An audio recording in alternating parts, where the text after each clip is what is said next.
Hi then, I am Tanya.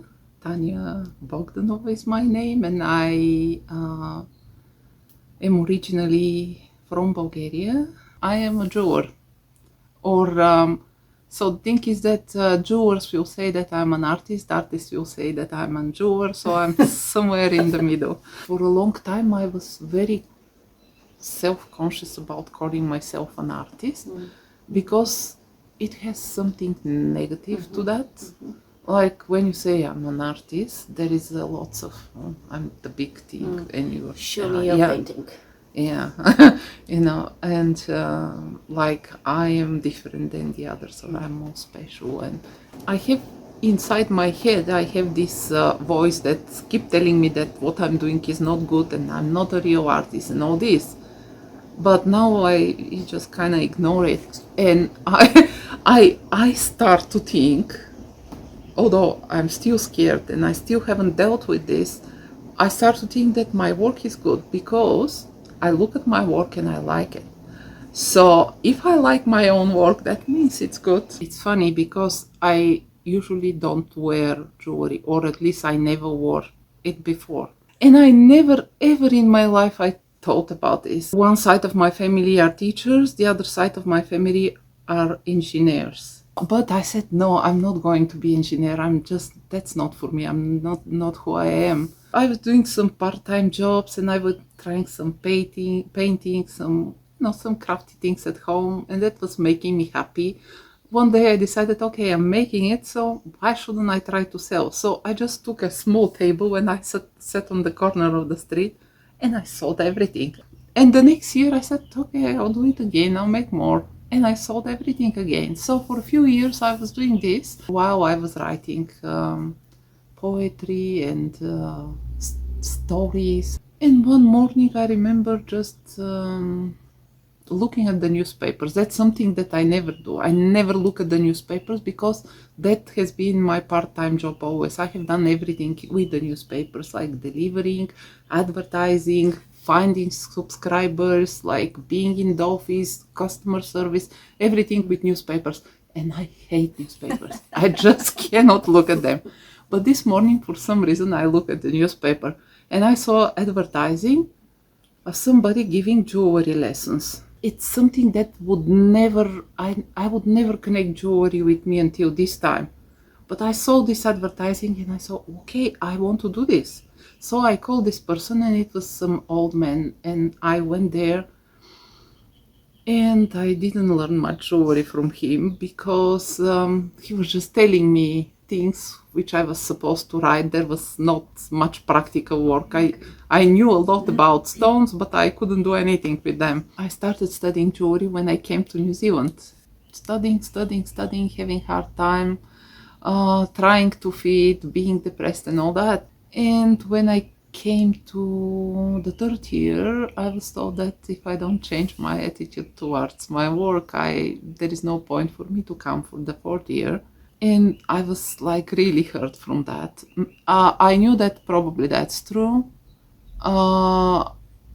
because the focus of the course was more into contemporary kind of jewelry, and I wanted mine to be more practical. I do like the flow. I like to sell. I like to communicate with the people who wear my work. I like to walk on the street and to see somebody wearing my earrings. That makes me happy. After the third year, I left, and I didn't change my attitude. I didn't get the degree. I only have a diploma. This year, I started going to the market, and it happens that I was right next to another jeweler who was more like traditional. So from him, just talking all the time, we were talking, we became friends. And in this talk, I actually learned many practical things about the work, and it was good.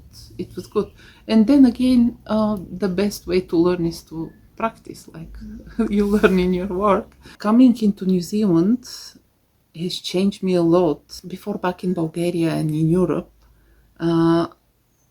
where the life is so dynamic and things are happening all the time, and you're just collecting, and then you come here and suddenly it is so different. Like not different in a way of better or worse, just completely opposite. You don't have a choice but to stop. And you stop and you get very depressed. And you start blaming people around you.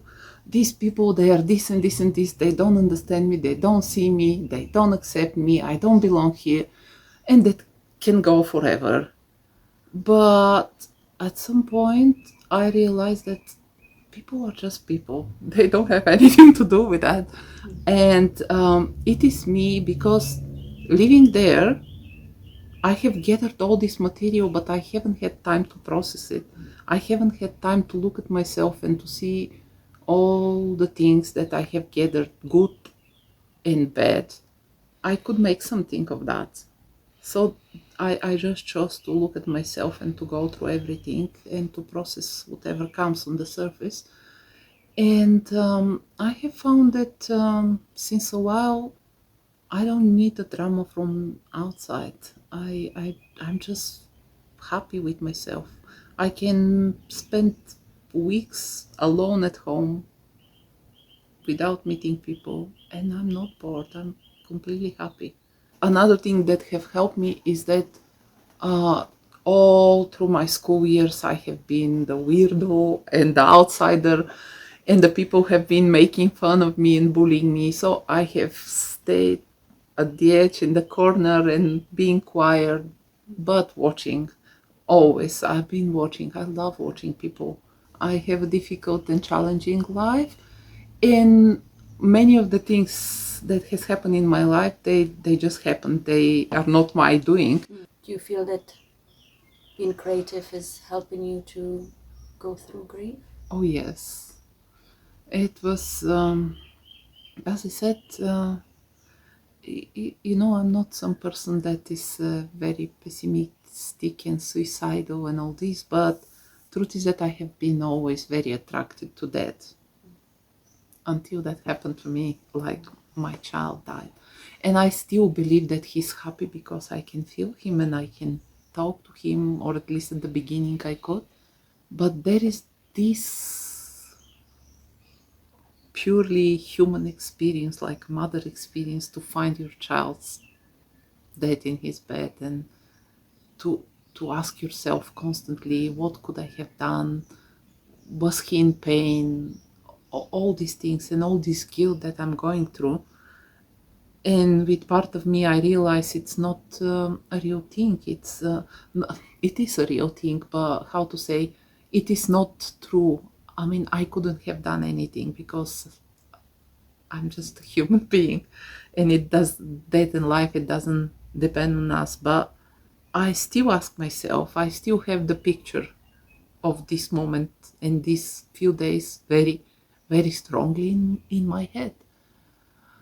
And I don't know if that changed me a lot, just going through this.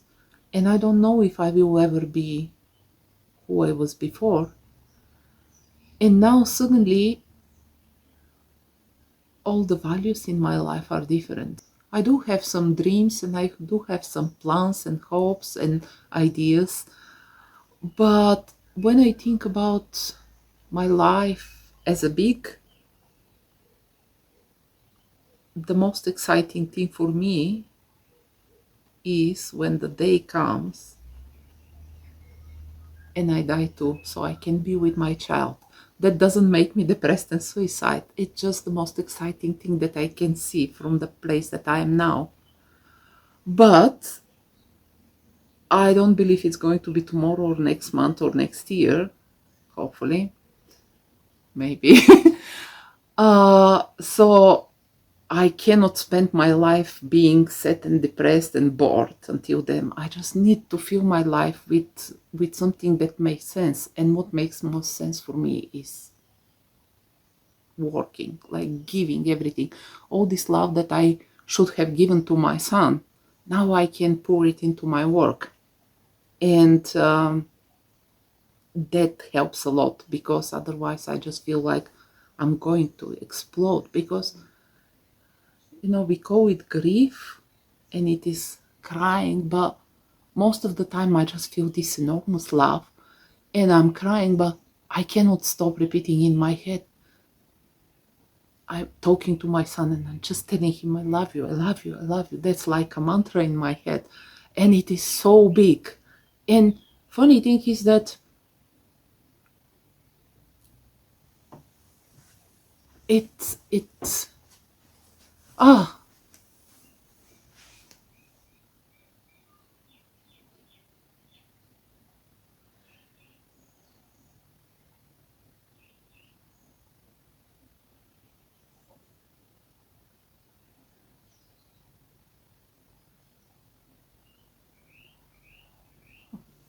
thank you, that was good. um it is, as I said, it is an energy and it's my choice, and I can choose to break down and to get depressed, or I can choose to laugh and to pour all this love and all this into my work. I had a couple of times I wasn't sure, is there a point to do this?